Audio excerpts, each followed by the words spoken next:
নমস্কার বন্ধুরা, আশা করি সকলে ভালো আছো।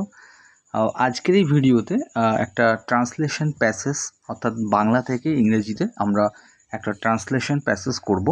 আসন্ন পিএসসি ক্লার্কশিপ মেন্স এবং ডাব্লিউবিসিএস মেন্স, মিসলেনিয়াস মেন্স ইত্যাদি পরীক্ষার জন্য অতীব উপযোগী এবং গুরুত্বপূর্ণ একটা ট্রান্সলেশন প্যাসেজ আজকের এই ক্লাসে আলোচিত হবে। তো দেখো, এই ট্রান্সলেশন প্যাসেজটা আমি একবারে দেখাতে পারছি না এই মুহূর্তে।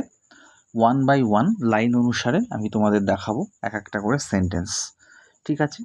তো দেখো, ফার্স্ট যে সেন্টেন্সটা আছে, তো ফার্স্ট ওয়ান বলছে, অতি পূর্বকালে ভারতবর্ষে দুষ্মন্ত নামে এক সম্রাট ছিলেন।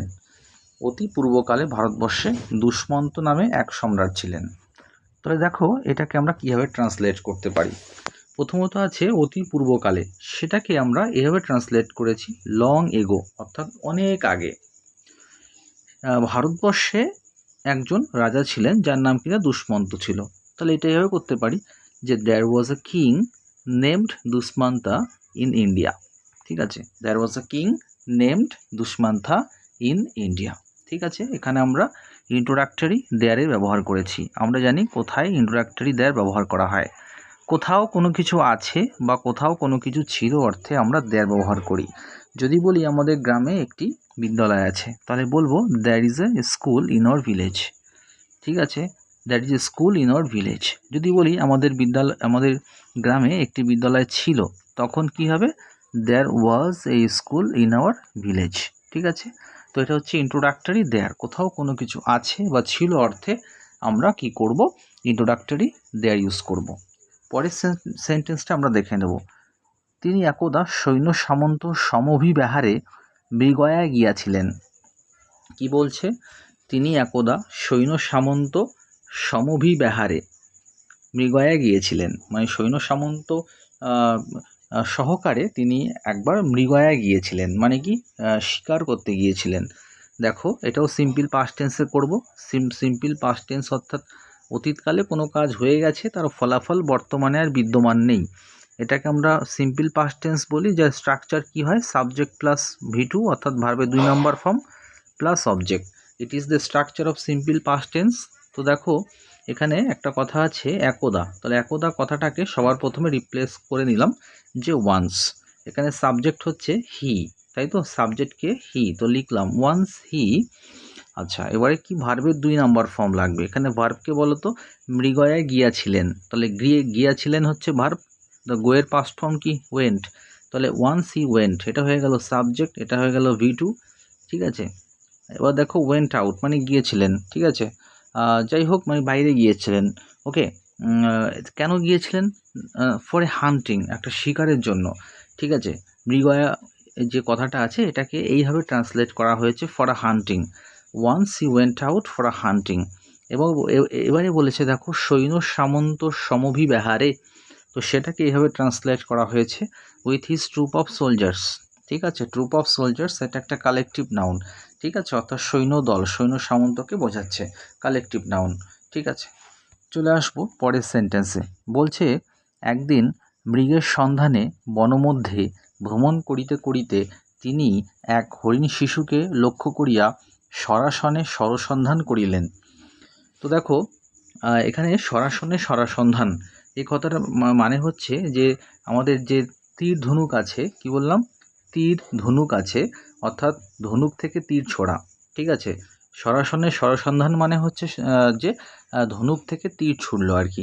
ঠিক আছে, হরিণ শিশুটাকে লক্ষ্য করে। ওকে, তো দেখো এটাকে কীভাবে ট্রান্সলেট করতে পারি। দুভাবে আমি ট্রান্সলেট করে দেখিয়েছি এই সেন্টেন্সটিকে, ভালো করে দেখবে। একদিন, প্রথমে কি অবশ্যই একটু বলে রাখি, এই সেন্টেন্সটাকে আমি দুটো ভাগে ভাগ করেছি। একদিন মৃগের সন্ধানে বনমধ্যে ভ্রমণ করিতে করিতে তিনি এক হরিণ শিশুকে লক্ষ্য করিয়া সরাসনে সরসন্ধান করিলেন। এই যে সেন্টেন্সটা আছে না, এটাকে দুই ভাগে ভাগ করেছি। প্রথমত, একদিন মৃগের সন্ধানে বনমধ্যে তিনি ভ্রমণ করছিলেন, তারপর তিনি হরিণ শিশুকে লক্ষ্য করে সরসন্ধান করিলেন। তো দেখো ভেঙে কীভাবে করেছি। ওয়ান ডে একদিন হি নোটিসড, মানে এই সিম্পল পাস্ট টেন্সই ইউজ করছি, subject plus V2 plus object, নোটিসের পাস্ট ফর্ম নোটিসড। তাহলে হি নোটিসড, তিনি খেয়াল করলেন, এ ডিয়ার, একটা হরিণকে, while loitering in the forest. Loitering মানে কি? লয়টারিং মানে হচ্ছে উদ্দেশ্যবিহীনভাবে ঘুরে বেড়ানো। এই লয়টারিংয়ের পরিবর্তে তুমি ওয়ান্ডারিং কথাটাও ইউজ করতে পারো, হোয়াইল লয়টারিং অথবা while wandering in the forest. Okay, এবার দেখো এটাকে ভেঙে নিজের মতো আর কি সহজ করে করেছি। Then he shoot an arrow from his bow, তারপরে তিনি একটা অ্যারো ছুড়লেন তার বো থেকে। ঠিক আছে, এবারে দেখো এখানে কি আছে, হরিণ শিশুকে লক্ষ্য করিয়া। ঠিক আছে, কি আছে, হরিণ শিশুকে লক্ষ্য করিয়া। তো যেহেতু এখানে লক্ষ্য করিয়া কথাটা আছে, অর্থাৎ টার্গেট করেছে আর কি, যার জন্য আমরা এই কথাটা ইউজ করব, এইমিং অ্যাট ইট, অর্থাৎ ইহাকে লক্ষ্য করিয়া, ইহাকে উদ্দেশ্য করিয়া তিনি তীরটা ছুড়লেন ধনুক থেকে। ঠিক আছে, এই সেন্টেন্সটাকে কিন্তু আমরা এভাবে এক্সপ্রেস করতে পারি, একটা সিম্পল সেন্টেন্স বানাতে পারি। এই সেন্টেন্সটাকে জয়েনিং করে আমরা জানি কীভাবে জয়েন করতে হয়। ঠিক আছে, এই দুটো সেন্টেন্সকে জয়েন করে কিন্তু একটা সিম্পল সেন্টেন্স বানাতে পারি এইভাবে, noticing a deer while loitering in the forest, অর্থাৎ পার্টিসিপল ইউজ করছি, প্রেজেন্ট পার্টিসিপল, ভার্বের সাথে আইএনজি, অর্থাৎ নোটিসিং মানে লক্ষ্য করিয়া, ইয়া প্রত্যয় আছে, ইয়া প্রত্যয় থাকলে ভার্বের সাথে আইএনজি যোগ করতে হয়। Noticing a deer while loitering in the forest, অর্থাৎ একটা হরিণকে দেখিয়া, বনের মধ্যে যখন সে ঘুরছিল তখন একটা হরিণকে দেখিয়া, হি shoot an arrow from his বো, অর্থাৎ সে একটা অ্যারো শ্যুট করলো তার বো থেকে। এও কিন্তু আমরা করতে পারি। দেখে নেব পরের সেন্টেন্সটা কি আছে। হরিণ শিশু রাজার অভিসন্ধি বুঝিতে পারিয়া প্রাণ ভয়ে দ্রুত বেগে পালাইতে আরম্ভ করিল। ঠিক আছে, দেখো হরিণ শিশু রাজার অভিসন্ধি বুঝিতে পারিয়া, আবার সেই ইয়া প্রত্যয় আছে, তো এটাকে আমি ইয়া প্রত্যয় দিয়ে করিনি, এটা আমি পার্টিসিপল দিয়েও করা যেত, কিন্তু এটা আরও সহজ করে করেছি, অ্যান্ড দিয়ে যোগ করে দিয়েছি, অর্থাৎ কম্পাউন্ড সেন্টেন্স বানালে অনেক সহজ হয় ট্রান্সলেশন করা, হয়তো সেন্টেন্সটা বড় হয়, বাট কম্পাউন্ড সেন্টেন্স করলে কিন্তু অনেক সহজ হয়ে যায় ট্রান্সলেশন। আমি বলবো কমপ্লেক্স করবে না কখনো সেন্টেন্স, হয় সিম্পল করো না কম্পাউন্ড করো। ঠিক আছে, সেন্টেন্স অনেক ইজি হবে, ট্রান্সলেশন অনেক ইজি হবে, এবং গ্রামাটিক্যাল মিস্টেক এরর হওয়ার সম্ভাবনা অনেকাংশেই কমে যাবে।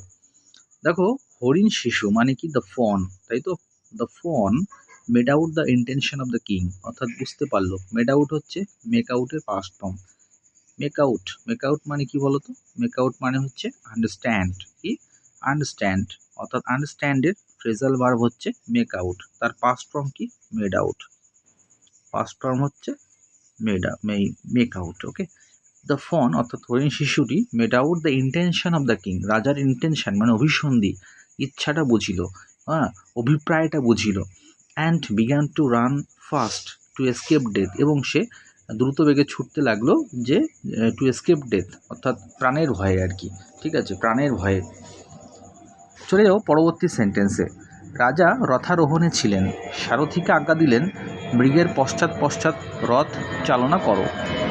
ওকে, তাহলে এই সেন্টেন্সটা আমরা কীভাবে করতে পারি দেখো, the king was on the chariot, অর্থাৎ রাজা ছিলেন চ্যারিয়টের ওপরে, অর্থাৎ রথের ওপরে, the king was on the chariot. Okay, and order the charioteer, অর্থাৎ ওই অশ্বারোহীকে, হ্যাঁ, আদেশ দিলেন to run after the deer, run after মানে কি বলতো, চেস করা, পশ্চাৎ ধাবন করা, কি বললাম, পশ্চাৎ ধাবন করা, চেস করা কাউকে। ওকে, একদম সহজ মনে হচ্ছে। পরবর্তী সেন্টেন্সটা দেখে নেব, বলছে সারথি কষাঘাত, কি বললাম, সারথি কষাঘাত করিয়া মাত্র অশ্বগণ বায়ুবেগে ধাবমান হইল। As soon as the charioteer stroke the horse, স্ট্রাইকের পাস্ট ফর্ম স্ট্রোক, অর্থাৎ যেই কিনা চ্যারিওটার হর্সগুলোকে স্ট্রাইক করলো, আঘাত করলো, ঠিক আছে, স্ট্রোক করলো, দ্য ব্যান্ড অফ হর্সেস অর্থাৎ অশ্বগণ began to run as fast as the gust of wind, অর্থাৎ দ্রুত বেগে ছুটতে লাগলো, as fast as the gust of wind. Gust of wind মানে কি বলতো, গাস্ট অফ উইন্ড মানে হচ্ছে বায়ু, দমকা হাওয়া, দমকা, অ্যাকচুয়ালি গাস্ট অফ উইন্ড মানে হচ্ছে দমকা বাতাস, দমকা বাতাস, সেই দমকা বাতাসের মতো গাস্ট অফ উইন্ডের মতো কী করলো, ব্যান্ড অফ হর্সেস কিন্তু বিগ্যান টু র্যান। দেখো subject plus V2 structure use করা হচ্ছে বারবার করে। বলছে কিয়ৎক্ষণ পরে রথ মৃগের সন্নিহিত হইলে রাজা স্বরনিক্ষেপের উপক্রম করিতেছেন, এমন সময়ে দূর হইতে দুই তপস্বী উচ্চ স্বরে কহিতে লাগিলেন, মহারাজ, এ আশ্রম মৃগ, বধ করিবেন না, বধ করিবেন না। ওকে, দেখো, তো দেখো কীভাবে করা হয়েছে ট্রান্সলেশনটি। At that juncture of time, কিয়ৎক্ষণ পরে, ঠিক আছে, এখানে দেখো একটা এক্সপ্রেশন ইউজ করা হয়েছে at that juncture of time, এটার মানে হচ্ছে সেই মুহূর্তে, ঠিক আছে। তো এখানে বলেছে কিয়ৎক্ষণ পরে, কিছুক্ষণ পরে। তুমি যদি নর্মাল এক্সপ্রেশন ইউজ করতে চাও, এটা at that juncture of time হচ্ছে সেই মুহূর্তে, ঠিক আছে। তো এখানে contextually at that juncture of time দেওয়ার দরকার নেই, ওকে। এখানে এক কাজ করবে, এটা আফটার সাম টাইম, কী করবে, আফটার সাম টাইম দিয়ে দেবে। কি বললাম, after some time, after some time, at that juncture of time, এই এক্সপ্রেশনটার পরিবর্তে তোমরা আফটার সাম টাইম কথা ইউজ করবে, ওকে। কেন বললাম, কিয়ৎক্ষণ পরে বলেছে, ওকে। কিয়ৎক্ষণ পরে মানে কিছুক্ষণ পর। আর যদি বলতো সেই মুহূর্তে, তাহলে হতো at that juncture of time, এটাও শিখে রাখো, ওকে। তাহলে কি হলো, at that juncture of time, sorry, after some time two ascetics shouted, okay. কিছুক্ষণ পরে দুজন অ্যাসকেটিক্স মানে দুজন ব্যক্তি আর কি, যারা কিনা আধ্যাত্মিক জীবনযাপন করেন, ঠিক আছে। তো তারা কিনা উচ্চ স্বরে শাউটেড ফ্রম ফার, দূর থেকে উচ্চ স্বরে চিৎকার করলেন আর বললেন, হ্যাঁ বলছে দেখো তপস্বী, এখানে অ্যাসকেটিক্স মানে তপস্বী। মাই ম্যাজেস্টি, মহারাজ, my majesty, it is a deer that belongs to the ashram, এটা হচ্ছে এমন একটা ডিয়ার যেটা কিনা আশ্রমের অধীনে আছে। টু নট কিল ইট, এটাকে প্লিজ মারবেন না, এটাকে বধ করবেন না, ঠিক আছে। তো আশা করি তোমরা বুঝতে পেরেছো পুরো সম্পূর্ণ ট্রান্সলেশন প্যাসেজটা। তো যাই হোক, যদি তোমাদের কোনো সমস্যা হয় কমেন্ট সেকশানে অবশ্যই কমেন্ট করে জানাবে, আমি অবশ্যই রিপ্লাই দেওয়ার চেষ্টা করব। তো thank you for watching video, সবাই ভালো করে প্রিপারেশান নাও, ভালো থাকো, থ্যাংক ইউ।